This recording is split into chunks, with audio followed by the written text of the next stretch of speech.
दोस्तों, जैसा कि आप लोग को मालूम है, इसी तरीके से डेली हम लोग यूपीपीसीएल टीजी2 और एएलपी की क्लासेस इसी तरीके से डेली अपने चैनल पर हम लोग लेते रहते हैं। इससे पहले 74 क्लासेस कंप्लीट की गई हैं, जो कि सारी क्लासेस प्ले लिस्ट में अवेलेबल हैं, आप लोग जाकर देख सकते हैं। चलिए, आज की क्लास 75 नंबर की क्लास है, इसको हम लोग शुरू करते हैं। क्वेश्चन नंबर 1 पूछा गया, वह सर्किट जिसकी विशेषता दोनों दिशाओं में एक समान रहती है उसे कहा जाता है। रिवर्सिबल सर्किट, एक पक्षीय सर्किट, द्विपक्षीय सर्किट, प्रतिरोधी सर्किट। देखिए, ऐसे क्वेश्चन को हमने अपने क्लासेस में कंप्लीट कराया था, बताया था कि जिसकी विशेषता दोनों दिशाओं में एक समान रहती है उसे हम लोग बाइलेटरल एलिमेंट्स या द्विपक्षीय सर्किट के नाम से जानते हैं। तो यहाँ पे ऑप्शन नंबर सी सही हो जाएगा। जैसे आप लोग को मालूम है, प्रतिरोध का उदाहरण हम लोग ले लेते, ये हो गया प्रतिरोध, 20 ओम का प्रतिरोध है। इस पर अगर हम लोग 20 वोल्ट की सप्लाई भी दे देते हैं, 20 वोल्ट की सप्लाई है, 20 ओम का प्रतिरोध है। अगर इधर से भी हम लोग करंट निकालेंगे तो आई बराबर हो जाएगा V/R। यहाँ से 1 एम्पियर करंट मिलेगी, और इधर से भी अगर हम लोग करंट निकालेंगे तब भी हम लोग को 1 एम्पियर की करंट मिल जाएगी। तो कहने का मतलब है कि ये दोनों दिशाओं में काम करता है। तो हम लोग कह सकते हैं कि वैसा एलिमेंट्स जो दोनों दिशाओं में एक समान कार्य करता है उसे हम लोग क्या कहते हैं, द्विपक्षीय सर्किट या बाइलेटरल सर्किट, बाइलेटरल एलिमेंट्स के नाम से जानते हैं। तो यहाँ पे ऑप्शन नंबर सी सही हो जाएगा। अगला क्वेश्चन देखिएगा, क्वेश्चन नंबर 2। क्वेश्चन नंबर 2 में पूछा गया है, देखिए, वो एलिमेंट्स जो एक ही दिशा में काम करते हैं, दोनों दिशाओं में काम नहीं करते, उसको हम लोग यूनिलेटरल एलिमेंट्स या एक पक्षीय सर्किट के नाम से जानते हैं। और जो दोनों दिशाओं में काम करता है उसको हम लोग द्विपक्षीय सर्किट या बाइलेटरल एलिमेंट्स के नाम से जानते हैं। अगला क्वेश्चन देखते हैं, क्वेश्चन नंबर 2। इनमें से कौन द्विपक्षीय एलिमेंट्स है? देखिए, द्विपक्षीय एलिमेंट्स, बाइलेटरल एलिमेंट्स कौन कौन से होते हैं? वो होते हैं प्रतिरोध, प्रेरक और संधारित्र, जिसको हम लोग RLC के नाम से जानते हैं। ये तीनों क्या होते हैं? बाइलेटरल एलिमेंट्स होते हैं, दोनों दिशाओं में समान वर्क कर सकते हैं, तो इसको हम लोग बोलते हैं बाइलेटरल एलिमेंट्स। यहाँ पे प्रतिरोध, प्रेरकत्व, संधारित्र तीनों के यहाँ बाइलेटरल एलिमेंट्स हैं, जिसको हम लोग द्विपक्षीय एलिमेंट्स के नाम से जानते हैं। ऑप्शन नंबर डी सही। अगला क्वेश्चन देखिएगा, क्वेश्चन नंबर 3 में पूछा गया कि निम्नलिखित में से कौन लोअर लैगिंग शक्ति गुणांक के लिए उत्तरदायी नहीं है? देखिए, लोअर लैगिंग शक्ति गुणांक, इसको हम लोग लोअर लैगिंग पावर फैक्टर के नाम से जानते हैं। पावर फैक्टर 0 से 1 के बीच में होता है। जैसा कि आप लोग को मालूम है, अगर वोल्टेज और करंट के बीच का जो हम लोग फेज डिफरेंस लेते हैं, फेज एंगल, उसका कॉस लेते हैं तो पावर फैक्टर बन जाता है। पावर फैक्टर का मान 0 से लेकर 1 के बीच में होता है। अब बात करेंगे कि पावर फैक्टर लोअर लैगिंग किसका नहीं होता, हम लोग को बताना। ट्रांसफार्मर, देखिए, इंडक्शन का जहाँ भी प्रभाव आएगा, इंडक्शन का प्रभाव जहाँ पर भी आ जाए तो आप लोग को दिमाग में सेट हो जाना चाहिए कि वहाँ पर इंडक्शन का प्रभाव आ गया तो वहाँ पर लैगिंग का कॉन्सेप्ट होगा, लीडिंग का कभी नहीं होगा। तो ट्रांसफार्मर किस पर काम करता है? म्यूचुअल इंडक्शन पर। तो इंडक्शन आ गया, यहाँ पर लैगिंग का कॉन्सेप्ट लग गया। मोटर में भी लैगिंग का कॉन्सेप्ट होता है। इंडक्शन मोटर, देखिए, इंडक्शन यहाँ पर नाम में ही है, तो इंडक्शन मोटर में लैगिंग का कॉन्सेप्ट होगा। लेकिन कैपेसिटर में लैगिंग का कॉन्सेप्ट नहीं होता है, यहाँ पे होता है लीडिंग। तो यहाँ पे ऑप्शन नंबर डी सही हो जाएगा। क्योंकि आप लोग को मालूम होगा, कैपेसिटर के केस में अगर ये वोल्टेज है, हमारा वोल्टेज भी है, तो यहाँ पर धारा आई होती है, इस तरीके से 90 डिग्री लीड करती है, तो यहाँ पर लीडिंग का कॉन्सेप्ट होता है।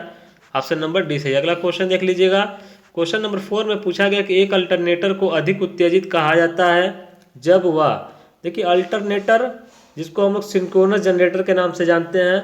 एक होता है सिंक्रोनस मोटर, एक होता है सिंक्रोनस मोटर, एक होता है सिंक्रोनस जनरेटर। इन दोनों पर रिलेटेड क्वेश्चन ऐसे पूछे जाते हैं।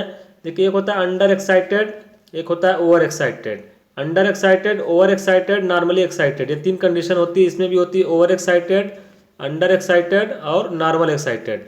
तो कहने का मतलब है कि देखिए, दोनों में उल्टा होता है। अगर अल्टरनेटर होगा, जिसको हम सिंक्रोनस जनरेटर के नाम से जानते हैं, अधिक उत्तेजित करेंगे ओवर एक्साइटेड, तो ये लैगिंग पावर फैक्टर पर काम करेगा। और अगर सिंक्रोनस जनरेटर में बात कर रहे थे अभी हम, सिंक्रोनस जनरेटर है, अल्टरनेटर यहाँ पर लिखा हुआ सिंक्रोनस जनरेटर, ओवर एक्साइटेड करेंगे अधिक उत्तेजित तो कहाँ चल जाएगा? लैगिंग की तरफ चल जाएगा। अगर हम लोग सिंक्रोनस मोटर में बात करेंगे तो अगर इसको हम लोग ओवर एक्साइटेड करेंगे अधिक उत्तेजित तो ये लीडिंग की तरफ जाएगा। तो दोनों में कॉन्सेप्ट उल्टा होता है। अगर अल्टरनेटर है तो ओवर एक्साइटेड करेंगे तो ये लैगिंग में चला जाएगा, और अगर सिंक्रोनस मोटर होता है वो लीडिंग में चल जाता है। तो यहाँ पे ऑप्शन नंबर सी सही हो जाएगा। अगला क्वेश्चन, क्वेश्चन नंबर 5 में पूछा गया एक सिंक्रोनस मोटर को अधिक उत्तेजित कहा जाता है जब वह dot dot dot power factor पर चल रहा है। तो अभी हमने बताया सिंक्रोनस मोटर और सिंक्रोनस जनरेटर। अगर हम सिंक्रोनस मोटर को ओवर एक्साइटेड कर रहे थे तो ये लीडिंग की तरफ जा रहा था। सिंक्रोनस जनरेटर को अगर हम लोग ओवर एक्साइटेड कर दिया अधिक उत्तेजित तो ये लैगिंग की तरफ जा रहा था, लैगिंग, और ये लीडिंग। इसी तरीके से अगर सिंक्रोनस मोटर है, अंडर एक्साइटेड होगा तो किस में जाएगा, सिंक्रोनस मोटर है तो ये लैगिंग में चल जाएगा, और अगर सिंक्रोनस जनरेटर है इसको हम लोग अंडर एक्साइटेड करेंगे तो ये लीडिंग में जाएगा। तो यहाँ पे क्या पूछा गया, सिंक्रोनस मोटर है, क्या कर रहे हैं, अधिक उत्तेजित, इसका मतलब ओवर एक्साइटेड। ओवर एक्साइटेड करेंगे तो क्या जाएगा, लीडिंग की तरफ जाएगा। ऑप्शन नंबर बी सही हो जाएगा। सिंक्रोनस मोटर को अगर आप लोग अधिक उत्तेजित करेंगे तो वो लीडिंग की तरफ, लीडिंग पावर फैक्टर पर चलता है। देखिए उत्तेजित करने का मतलब ये हो गया एक्साइटेशन देना, जैसा कि आप लोग को मालूम होगा कि फील्ड वाइंडिंग पर जो हम लोग एक्साइटेशन देते हैं उसी को हम लोग उत्तेजित या एक्साइटेशन के नाम से जानते हैं। तो चलिए देखते हैं अगला क्वेश्चन, क्वेश्चन नंबर 6। सैलिएंट पोल टाइप रोटर का उपयोग अल्टरनेटर में किया जाता है, निम्नलिखित में से किस प्रकार के प्राइम मूवर्स द्वारा संचालित होते हैं। ऑप्शन दिए गए हैं, केवल निम्न गति के प्राइम मूवर्स, केवल उच्च गति के प्राइम मूवर्स, बहुत उच्च गति के प्राइम मूवर्स, निम्न और मध्यम गति के प्राइम मूवर्स। देखिए ये क्वेश्चन जो है बार बार आप लोग के एग्जामिनेशन में पूछा जाता है, चाहे वो यूपीपीसीएल टीजी2 का एग्जाम हो, एएलपी का एग्जाम हो, या डीएमआरसी का एग्जाम हो, एनएमआरसी का एग्जाम हो, एनपीसीआईएल का एग्जाम हो, कोई भी एग्जाम हो, आप लोग देखे होंगे ऐसे क्वेश्चन आप लोग से पूछे जाते हैं। बेसिकली दो तरीके के जो हमारे रोटर होते हैं, सैलिएंट पोल टाइप रोटर, एक होता है सैलिएंट पोल टाइप जो कि इस तरीके का कंस्ट्रक्शन होता है, और अगर बात करें एक होता है सिलेंड्रिकल रोटर जो कि गोलाकार होता है, इसमें स्लॉट्स कटे होते हैं। ये दो रोटर के बारे में क्वेश्चन पूछा जाता है। तो देखिए सैलिएंट पोल टाइप रोटर जो होते हैं इसका व्यास अधिक होता है, एक्सियल व्यास जो होता है ज़्यादा होता है और लेंथ कम होती है। इसमें क्या होता है, सैलिएंट पोल टाइप की जो गति होती है वो कम होती है। सिलेंड्रिकल रोटर में व्यास कम होता है और इसके जो स्पीड होती है, गति होती है, वो ज़्यादा होती है सिलेंड्रिकल में। तो यहाँ सैलिएंट पोल टाइप की बात किया जा रहा है, तो सैलिएंट पोल टाइप की जो गति होती है वो कम होती है। अब आइए ऑप्शन पर देखते हैं, केवल निम्न गति के लिए, केवल उच्च गति के लिए, उच्च गति के, बहुत उच्च गति के लिए। तो अभी तो हमने बताया कि उच्च गति होगी, वहाँ पर सिलेंड्रिकल टाइप का रोटर उपयोग करते हैं, तो उच्च गति वाला तो ऑप्शन कैंसिल हो गया। अब बात करें केवल निम्न गति या निम्न और मध्यम गति, ऑप्शन नंबर डी में दिया हुआ है निम्न और मध्यम गति। तो यहाँ पे ऑप्शन नंबर डी बिल्कुल सुटेबल है कि निम्न और मध्यम गति के लिए सैलिएंट पोल टाइप रोटर का उपयोग कर लेते हैं। अगला क्वेश्चन देखिएगा, क्वेश्चन नंबर 7 पूछा गया कि 6 पोल वाले सिंक्रोनस जनरेटर या अल्टरनेटर के एक परिक्रमण से होकर गुजरी हुई इलेक्ट्रिकल डिग्री की संख्या क्या होगी। देखिए यहाँ पर हम लोग को इलेक्ट्रिकल डिग्री की संख्या बताना। इलेक्ट्रिकल डिग्री क्या होगा, थीटा इलेक्ट्रिकल, हम लोग को एक फार्मूला मालूम होगा, इस पर हमने कई न्यूमेरिकल क्वेश्चन को कंप्लीट कराया है। तो थीटा इलेक्ट्रिकल बराबर होता है P/2 theta mechanical. Theta mechanical का मतलब होगा मैकेनिकल डिग्री, थीटा इलेक्ट्रिकल का मतलब ई का मतलब इलेक्ट्रिकल डिग्री। अब देखिए पोल्स की संख्या कितनी है, 6 है। यहाँ पर P बराबर 6, 6/2। अब देखिए यहाँ पर अगर आप लोग गौर करेंगे, एक परिक्रमण की बात किया हुआ, अल्टरनेटर एक चक्कर घूमता है, तो टोटल एक चक्कर घूमने में कितना डिग्री कवर करता है, 360 डिग्री। कितना होता है 360 डिग्री, तो थीटा की जगह आप लोग रखेंगे 360, 2 3 6, 3 से आप लोग मल्टीप्लाई करेंगे तो आप लोग को मिल जाएगा, कुल मिला के मिलेगा 1080 डिग्री। कितना मिल जाएगा, 1080 डिग्री। ऑप्शन नंबर ए सही है।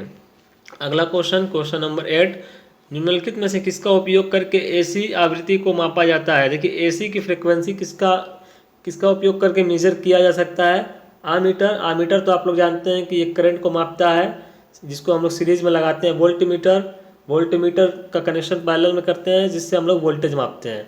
ऊर्जा मीटर ये एनर्जी को मेजर करेगा। तो यहाँ पे फ्रिक्वेंसी की बात किया गया, एसी की आवृत्ति, यहाँ पे ऑप्शन नंबर डी सही हो जाएगा, आवृत्ति मीटर।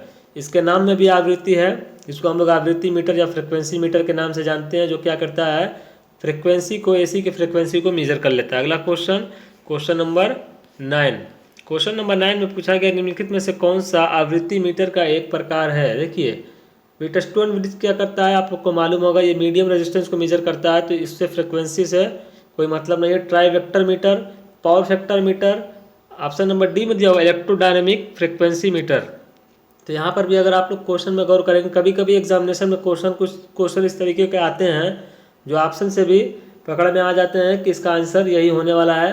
वैसे तो कॉन्सेप्ट पर आप लोग इलेक्ट्रिशियन थ्योरी को पढ़ा कीजिए कि इसका क्वेश्चन का आंसर क्या होगा। तो देखिए आवृत्ति मीटर क्या होता है, आवृत्ति मीटर का प्रकार कौन सा इसमें से, तो यह है option number D, electrodynamic frequency metre या आवृत्ति मीटर जिसको कहते हैं, ऑप्शन नंबर डी सही। अगला क्वेश्चन देख लीजिएगा, और आज का आखिरी क्वेश्चन है, लास्ट क्वेश्चन, क्वेश्चन नंबर 10 पूछा गया मूविंग कॉइल। देखिए मूविंग कॉइल और मूविंग आयरन दो तरीके का यंत्र होता है। तो यहाँ पे मूविंग कॉइल का यंत्र का स्केल कैसा होता है, तो देखिए मूविंग आयरन और मूविंग कॉइल दो यंत्र होता है। मूविंग आयरन में क्या होता है, डिफ्लेक्शन टार्क जो होता है, डिफ्लेक्शन टार्क डायरेक्टली प्रोपोर्शनल होता है I² के। मूविंग कॉइल में डिफ्लेक्शन टार्क जो होता है वो डायरेक्टली प्रोपोर्शनल होता है I के। तो कहने का मतलब ये हुआ कि यहाँ पर अगर आप लोग देखेंगे टी डायरेक्टली प्रोपोर्शनल आई स्क्वायर, तो यहाँ पर नॉन लीनियर ग्राफ मिलता है, क्योंकि कुछ इस तरीके का ग्राफ मिलेगा, कहीं पर कम कहीं पर ज़्यादा। लेकिन जब आप लोग मूविंग कॉइल में ग्राफ खींचेंगे तो इस तरीके का एकदम लीनियर मिलता है। तो कहने का मतलब क्या हुआ, मूविंग कॉइल यंत्र है जिसको हम लोग एमसी या पीएमएमसी के नाम से जानते हैं, मूविंग कॉइल। तो अब यहाँ पे मूविंग कॉइल यंत्र का स्केल कैसा होगा, मूविंग कॉइल है तो मूविंग कॉइल का हो जाएगा लीनियर, ऑप्शन नंबर ए सही हो जाएगा। और अगर नॉन लीनियर किसका होता है, मूविंग आयरन का, तो यहाँ पे ऑप्शन नंबर ए सही है। तो दोस्तों आज की क्लास में इतना ही। इसी तरीके से डेली हम लोग यूपीपीसीएल टीजी2 और एएलपी की क्लासेज अपने चैनल पर लेते रहते हैं। अगर क्लास पसंद आई हो दोस्तों तो हमारे चैनल को सब्सक्राइब जरूर कर लीजिएगा। इसी तरीके की क्लासेज हमारे चैनल पर ली जाती हैं डेली, जो कि जैसा कि आप लोग को मालूम है यूपीपीसीएल टीजी2 का एग्ज़ाम बहुत जल्द होने वाला है। उसके बाद एएलपी की भी वैकेंसी बहुत जल्द आने वाली है। तो हम लोग इन्हीं दोनों एग्ज़ाम को टारगेट करते हुए अपने चैनल पर क्लासेज डेली लेते रहते हैं। और आप लोग को ये भी बताया गया है कि कोई भी एग्ज़ाम हो, इलेक्ट्रीशियन थ्योरी अगर आप लोग का कॉन्सेप्ट क्लियर है तो कोई भी एग्ज़ाम हो, ज़रूरी नहीं है कि वो यूपीपीसीएल टीजी2 का एग्ज़ाम हो या एएलपी का एग्ज़ाम हो, कोई भी एग्ज़ाम हो, चाहे वो एनपीसीआईएल का एग्ज़ाम हो या कोई अदर एग्ज़ाम हो, ITI based one day competitive exam, सभी एग्ज़ाम में जो कॉन्सेप्ट होता है, कॉन्सेप्ट अगर आप लोग का क्लियर है इलेक्ट्रीशियन थ्योरी का, तो आप लोग एग्जामिनेशन में कोई भी देंगे आप लोग क्वेश्चन को इजीली सॉल्व कर लेंगे। तो आप लोग क्वेश्चन को इस तरीके से पढ़ा कीजिए कि आप लोग का कॉन्सेप्ट क्लियर होता रहे। तो दोस्तों इसी तरीके से क्लासेज ली जाती हैं। अगर क्लास पसंद आई हो तो हमारे चैनल को सब्सक्राइब कर लीजिएगा। फिर मिलेंगे दोस्तों अगली क्लास में। आप लोग का बहुत बहुत धन्यवाद।